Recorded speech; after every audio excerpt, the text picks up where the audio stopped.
Bismillahirrahmanirrahim. Assalamualaikum warahmatullahi wabarakatuh. Bapak Ibu, para sahabat dimanapun berada, melalui video ini saya mewakili Yayasan Sahabat Sampai Surga ingin mengucapkan ribuan terima kasih karena berkah dari donasi Bapak Ibu untuk pembebasan lahan Pondok Pesantren Tafsir Al-Quran Ibnul Azhar. Alhamdulillah kemarin telah kami lakukan pembayaran tahap terakhir. Dan di belakang saya ini adalah tanah yang sudah kita bebaskan.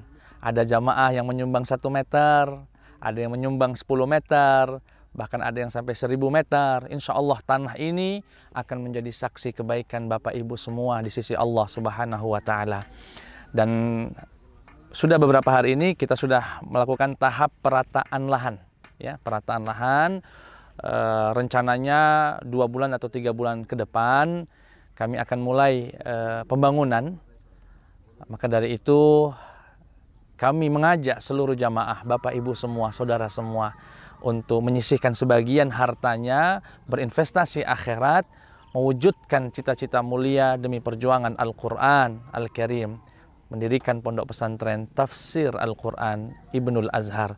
Semoga Allah Subhanahu wa Ta'ala memberikan kesehatan kepada kita lahir dan batin, rizki yang cukup, dan memberikan kita kekuatan untuk bisa terus berbuat baik. Terima kasih. Salam sahabat sampai surga. Wassalamualaikum warahmatullahi wabarakatuh. Bismillahirrahmanirrahim. Assalamualaikum warahmatullahi wabarakatuh.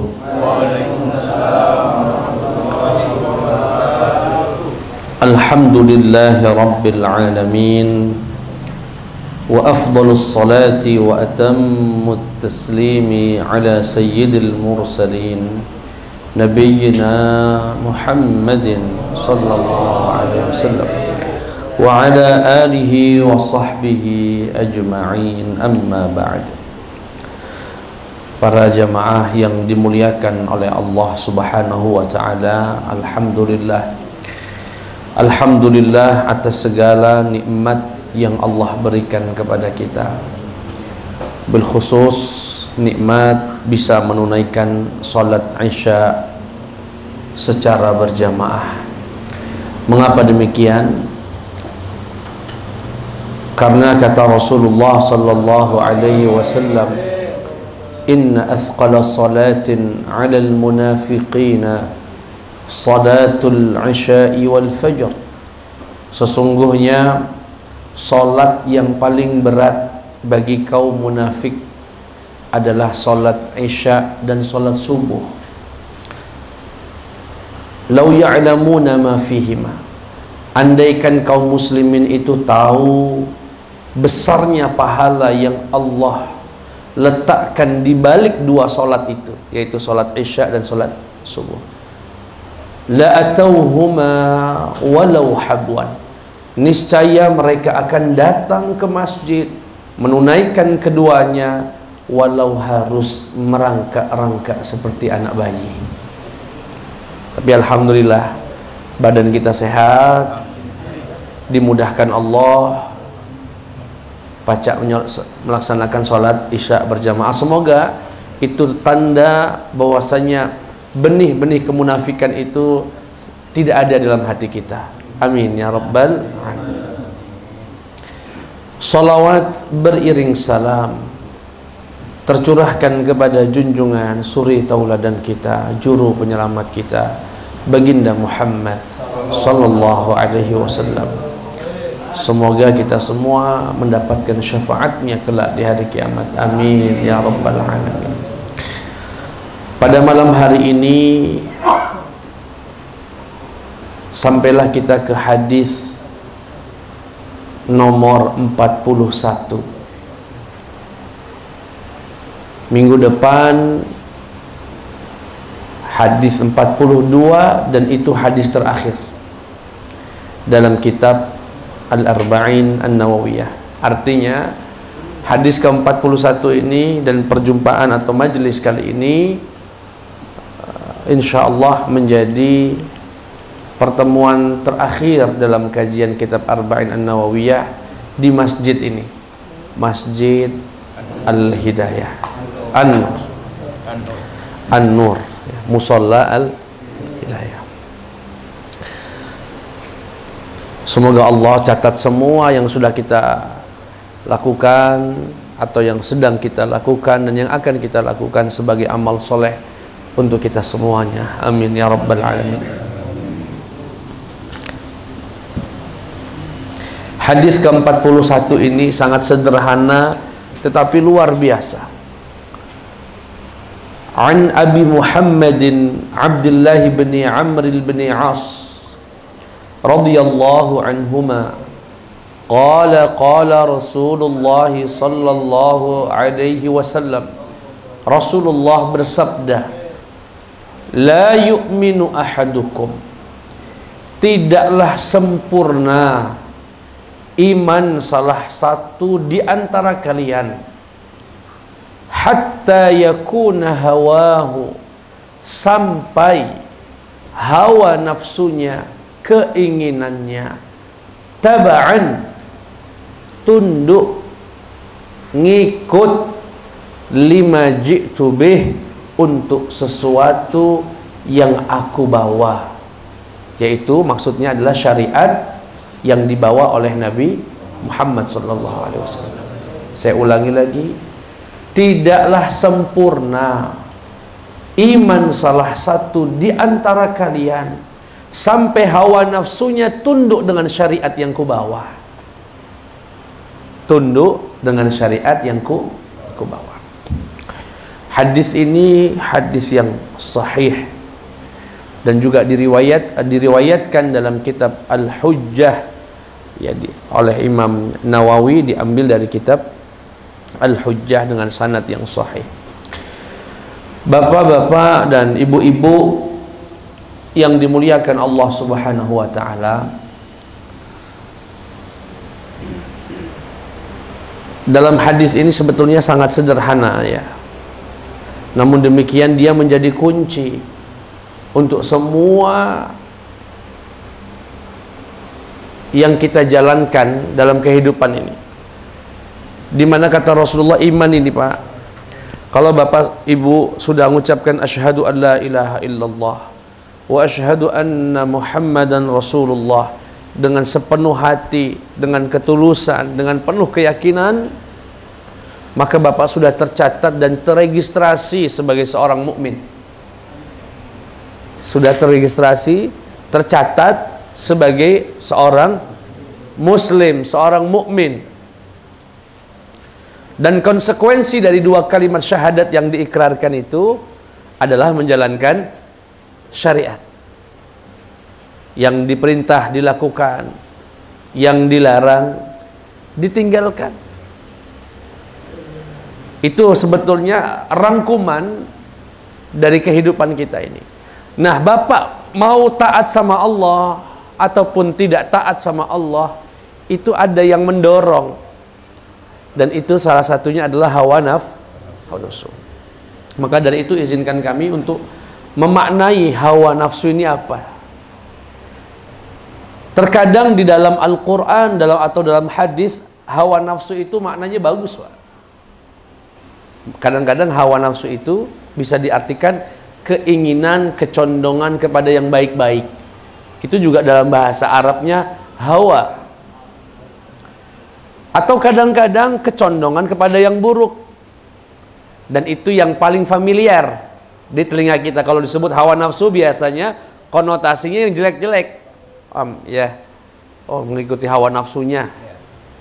Padahal secara bahasa terkadang berarti kecondongan kepada yang baik dan terkadang kecondongan kepada yang buruk. Dan makna yang ketiga, hawa itu adalah kecondongan, kecintaan secara mutlak, terbaik itu baik ataupun buruk. Dan ini yang dimaksud dalam hadis ini. Dalam hadis ini yang dimaksud oleh Rasulullah Shallallahu Alaihi Wasallam, tidak sempurna iman kalian sampai keinginan apa saja baiknya kah, buruknya kah, kecuali ditundukkan itu semua untuk kepada syariat yang dibawa oleh baginda Muhammad sallallahu alaihi wasallam. Contoh hawa nafsu yang baik, dan ini mohon bisa diperhatikan. Seringkali saya ketika sholat berjamaah misalnya, ada sebagian jamaah itu terutama di sujud-sujud terakhir, Pak. Di sujud terakhir sujudnya lama nih, gitu ya. Imam sudah berdiri atau sudah duduk, sudah bangun dari sujudnya, Allahu Akbar, begitu kata imamnya. Tapi ada jamaah yang masih melanjutkan sujudnya, gitu Pak ya. Ini kan keinginan yang baik, nggak ada yang salah atau nggak ada yang jelek dari itu, karena dia mungkin pernah dengar hadis aqrabu ma yakunul 'abdu min rabbih wa huwa sajidu fa aktsirud du'a, atau kama qala alaihi salatu wassalam, sedekat-dekatnya seorang hamba dari Tuhannya adalah tatkala dia sujud, maka perbanyaklah doa. Begitu Pak ya? Ya. Sehingga mendengar hadis itu, hawanya, keinginannya, kecondongannya mendorong dia untuk sujud lama-lama. Begitu kan? Panjang.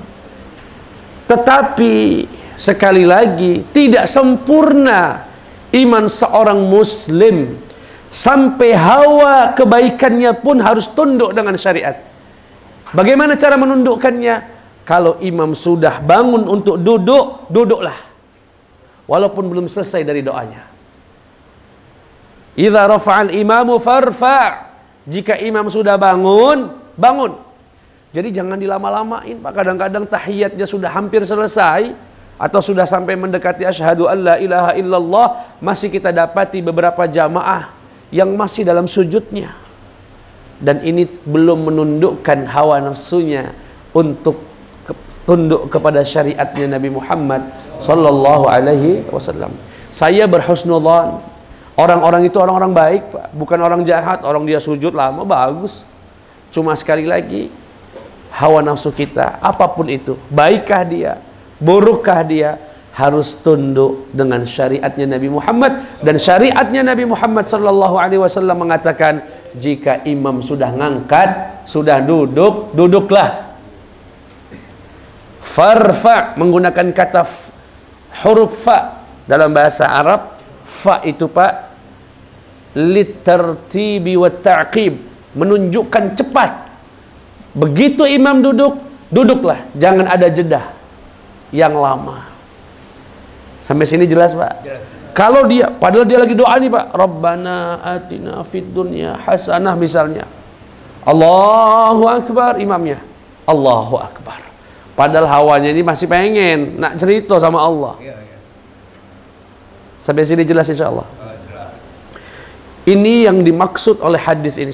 Tidak sempurna iman kita sampai keinginan ini, hawa ini tunduk kepada syariat yang dibawa oleh Rasulullah sallallahu alaihi wasallam. Contoh, saya akan perbanyak contoh. Ingin sekali umroh, dan umroh atau haji sudah yang kelima kali, masih nak haji lagi. Ya, kebetulan rezekinya mungkin ada, Pak. Bagus nggak, Pak? Bagus. Toh uangnya dipakai untuk berangkat haji, untuk ibadah kepada Allah. Tetapi rupanya dia ini punya keponakan yang putus sekolah, Pak. Padahal dia galak sekolah. Putus sekolah. Tidak bisa melanjutkan sekolah karena orang tuanya yang tidak lain adalah adik dari bapak yang haji ini tidak bisa kuliah atau tidak bisa sekolah. Akhirnya keliaran, nggak jelas karena tidak sekolah. Dengar nih si Uwa ini, Pak D-nya ini, kalau ponakannya putus sekolah, dia punya uang untuk berangkat haji.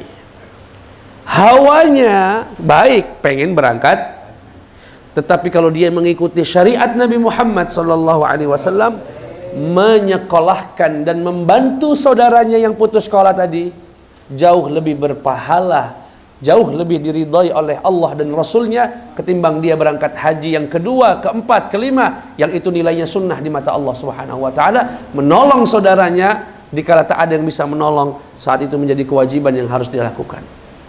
Tunduk. Tapi kalau disampaikan, kesinggung, salah wong tuanya lah, wong tuanya sudah begawe. Sudah, tapi mah itu daripada minjem ke rentenir, karuan dia yang.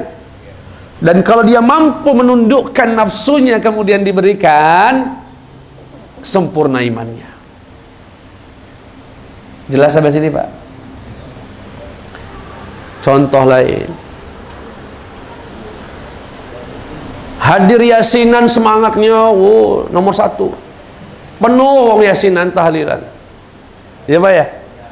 Bagusnya apa menghadiri yasinan? Ya sebagian, bagi yang menyetujuinya bagus, dan dia pasti menyetujuinya, makanya berangkat. Tapi begitu sholat tidak berangkat, berarti hawa nafsunya belum tunduk dengan syariat Allah. Sholat Idul Fitri rami, Masjid Agung itu sampai apa dia, ampera penuh. Tapi begitu sholat 5 waktu, hilang, tidak tahu pada kemana jamaah kita ini. Kenapa? Sekali lagi, hawa nafsunya belum tunduk dengan syariat Allah Subhanahu wa ta'ala. Itu keinginan hawanya yang dikatakan oleh baginda Muhammad tak akan sempurna sampai keinginannya itu tunduk dengan syariat Allah Subhanahu wa ta'ala. Contoh lagi dalam kehidupan kita, lagi kondangan, berbaris di makanan resepsi, Pak. Ada rendang, ada ayam, ada udang, nah ada cumi pula, ya Pak ya. Nafsunya bergejolak lah. Sikat galau ini, ngamplop 5.000, makannya penuh, Pak. Ini dimbe, ini dimbe kalau sampai ujung, penuh ujung. Dan sangat disayangkan dan sangat menyedihkan ketika kita melihat banyak piring-piring masih penuh dengan makanan ditinggalkan di bawah kursinya. Dari hal yang sekecil itu, Pak, dia belum bisa mengontrol nafsunya. Kalau dia mengontrol, dia tahu Allah melarang kita untuk mubadzir. Innal mubadzirina kanu ikhwanasy syayatin. Sesungguhnya orang-orang yang melampaui batas, melebihi dari yang dibolehkan, itu adalah saudaranya setan. Dia harus bisa mengontrol. Aku ini udah habis ini, aku tidak baca. Tundukkan keinginan nak ngembek galau itu, karena syariat mengatakan jangan mubadzir. Ambillah yang dikiranya diperkirakan habis. Silahkan, toh yang punya tuan rumah juga mempersilahkan. Kalau bapak mulai hari ini kontrol kaki pas kondangan, kata Pak Ustadz tidak boleh banyak-banyak kalau tidak habis. Saat itu sudah mulai menundukkan hawa nafsunya dengan syariat yang dibawa oleh Nabi Muhammad, yaitu Sallallahu Alaihi Wasallam, yaitu jangan mubadzir. Jelas kira-kira, Pak? Jelas. Dari yang kecil, Pak. Dari yang kecil. Contoh lagi, kita banyakkan contoh. Berdagang, seharian dia dagang, hasilnya pas-pas baik, Pak. Pacak untuk makan baiklah sama bayar listrik. Anggaplah sehari dapat 100.000. Tahu-tahu ada yang memberikan tawaran modal, nunjuk tahu, kamu nih kalau mak ini terus dagangnya, udah pacak maju-maju. Cak mana caranya? Nah, aku nak ngenjuk kamu modal.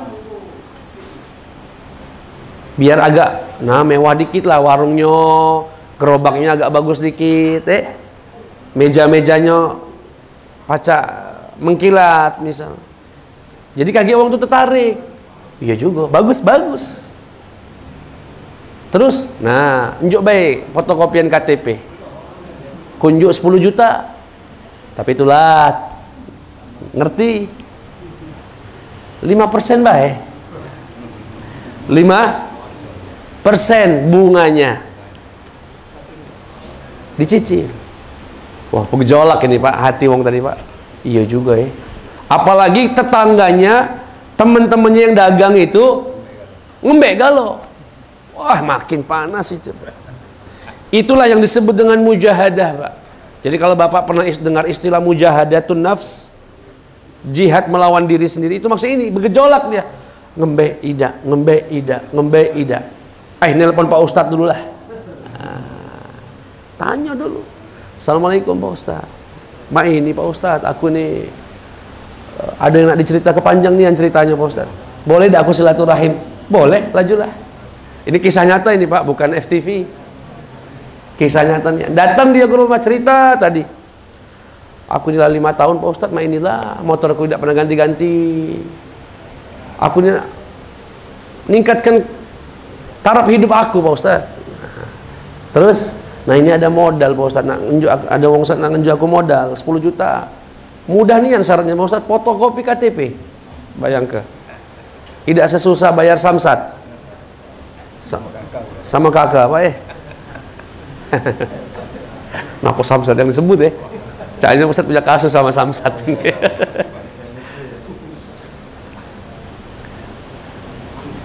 Apa kata Pak Ustadz? Ada bunganya? Ada itu Pak Ustadz yang nak aku tanya ke Cak mana Pak Ustadz? Jangan. Biarlah berkecukupan berkah daripada lebih tapi dia haram. Siap Pak Ustadz? Sami'na wa ta'na. Sempurna iman kamu. Balik dia. Pak Ustadz tidak ngerti nih anakku nak datang tuh. Berarti belum sempurna imannya. Belum menundukkan hawa nafsunya. Dan itu nggak mudah Pak, tidak semudah yang saya bicarakan ini Pak. Kalau kita sebagai pelaku di posisi dia, tidak mudah sekali. Contoh lain, keterima PNS. Keterima PNS. CPNS 1 tahun, begitu PNS SK-nya keluar. Teman seangkatannya yang PNS itu, serombongannya langsung menyekolahkan SK. Mondok pesantren di bank. Nak ngembek perumahan. Ada wong siko ini pernah ngaji katanya tidak boleh menggadaikan SK di bank konvensional karena itu termasuk riba. Datanglah dia ke kami misalnya, Pak Ustadz Cak Manu, Pak Ustadz, teman-teman aku galau-galau punya rumah galau Pak Ustadz. Aku juga pengen, ini buat apa kertas ini Pak Ustadz? Kalau saya katakan kepada dia, yang sabar, insya Allah Allah kasih rezeki, bisa bangun rumah. Nggak mungkin Allah subhanahu wa ta'ala memberikan mereka yang tidak sujud kepada Allah rezeki, tidak memberikan kepada kamu yang sabar untuk menjalankan syariat Allah, untuk memberikan kamu rezeki. Tidak mungkin ya. Bismillah. Pak Ustadz ini manis nian ngomongnya, tapi faktanya tidak sama itu. Gejolak Pak. Gejolak tadi. Tapi jika dia, bismillah Pak Ustadz, insya Allah aku akan berikan pengertian kepada istriku untuk sabar, kita ngontrak dulu, yang penting gaji full.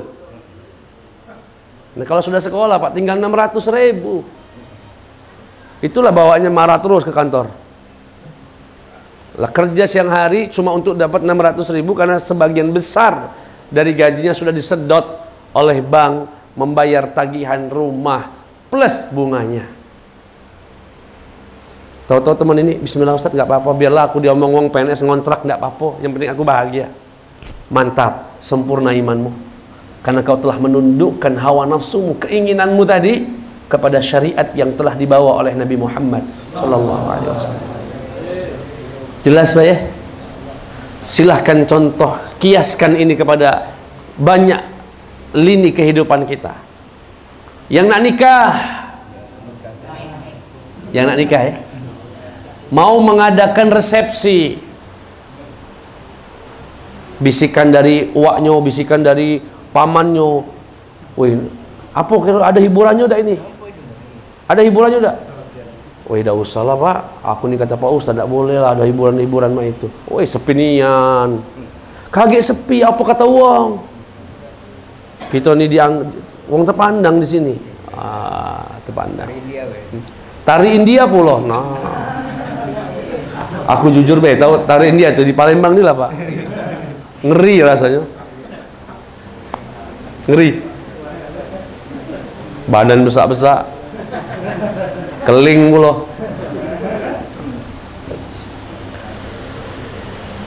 Dibisikkan dia oleh pamannya, udahlah kita adain lah, cuma sekali ini kau dalam hidup, mumpung ada kesempatan rezeki.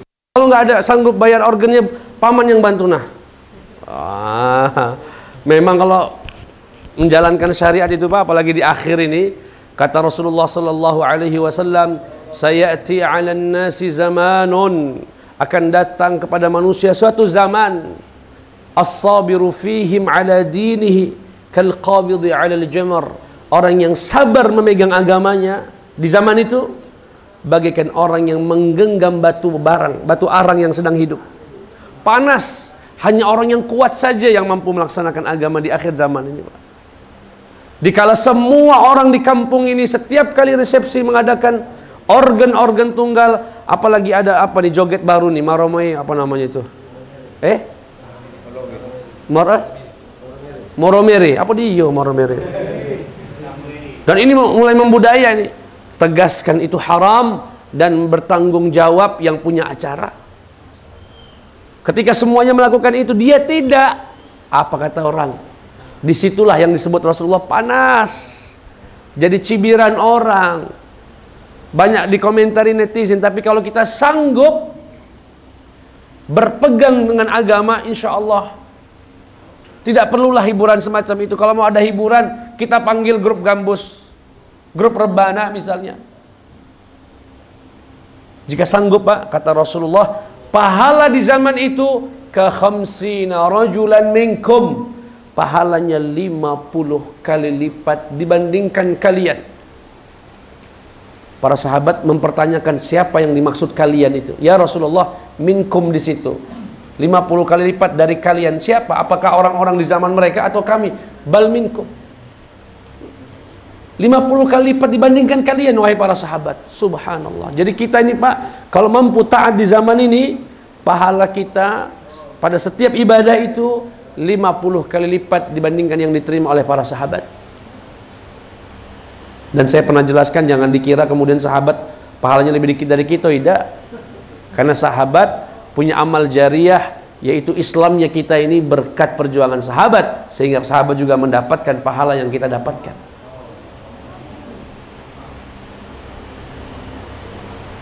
La yu'minu ahadukum, tidaklah sempurna iman salah satu di antara kalian, hatta yakuna hawa, sampai hawa nafsunya tabi'an, tunduk, lima ji'tu bih, dengan apa, untuk apa yang aku datangkan ini, yaitu syariatnya.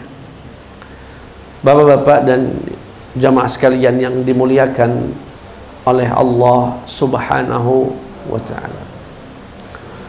Pak Ustaz, saya di SMS beberapa bulan yang lalu, masih muda orangnya.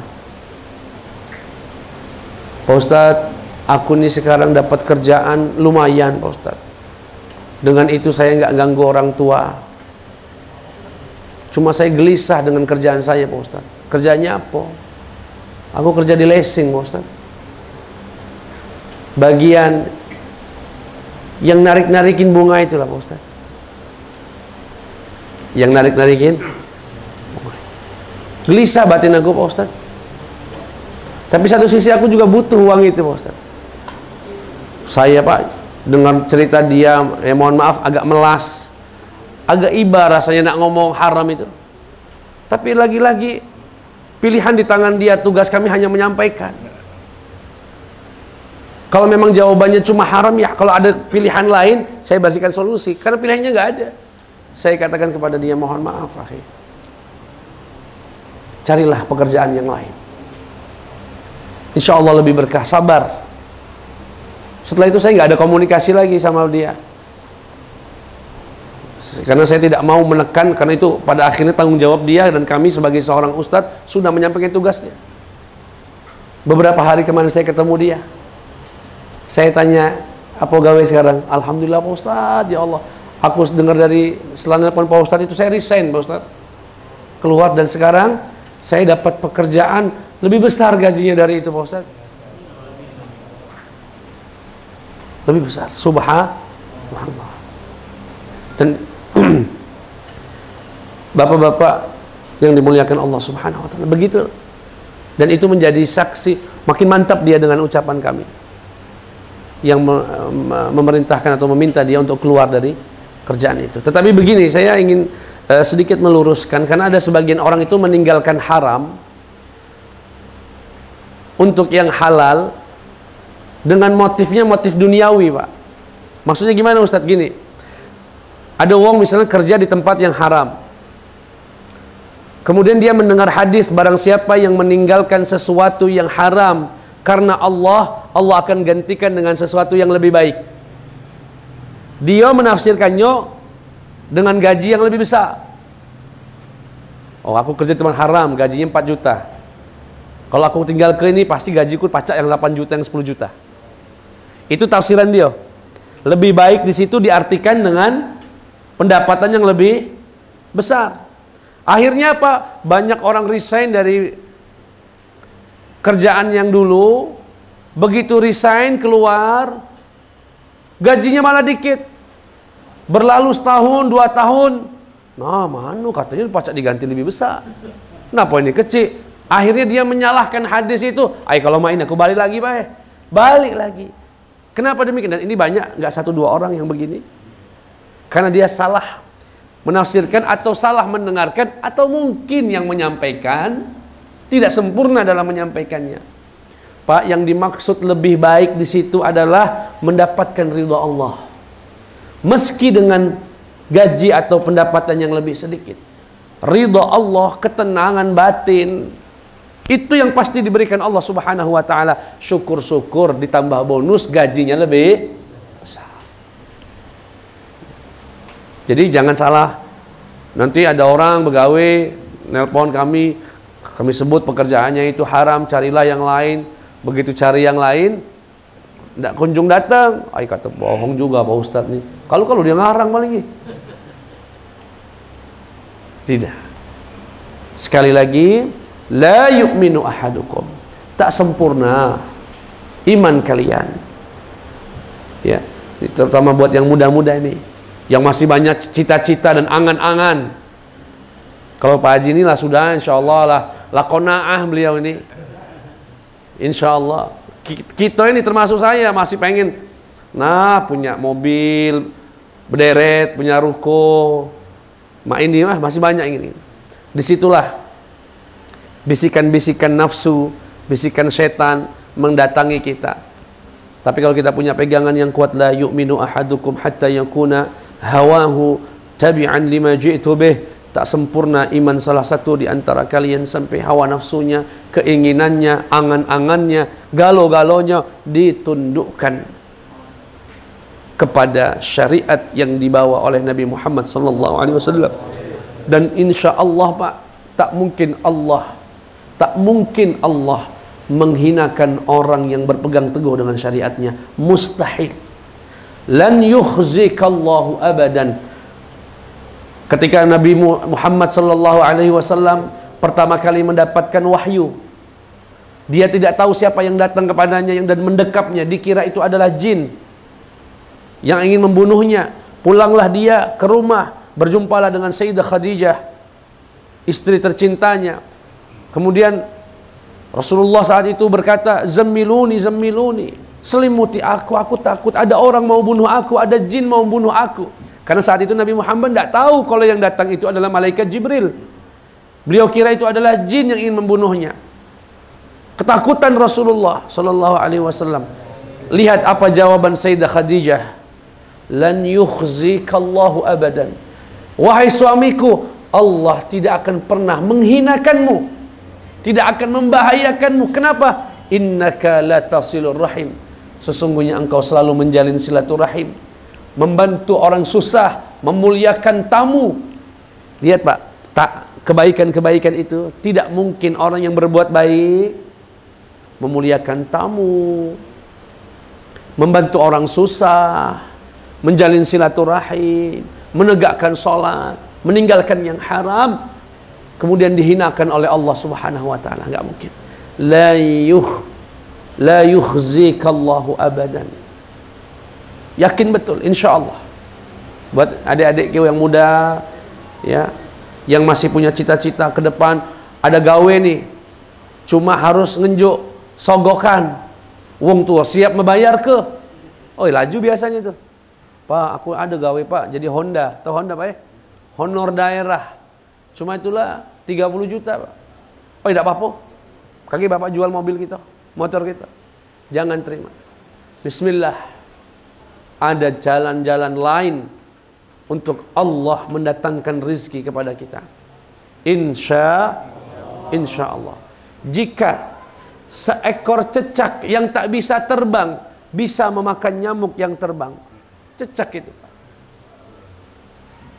makanannya nyamuk, padahal cicak itu tidak bisa terbang, sedangkan nyamuk bebas dia terbang. Kan tidak masuk di akal Pak.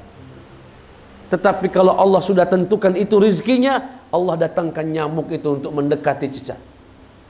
Masa Allah yang bisa atau Allah yang berkenan memberikan rizki kepada cicak dengan cara demikian, dengan sehebat itu, kita sebagai manusia tidak yakin Allah akan mendatangkan rizki kita yang halal, yang barokah. Insya Allah. Itu saja. Saya mencium bau luar biasa, ya, aroma yang indah dari hadis ini. Beliau letakkan hadis ini di akhir hadis, di penghujung hadis.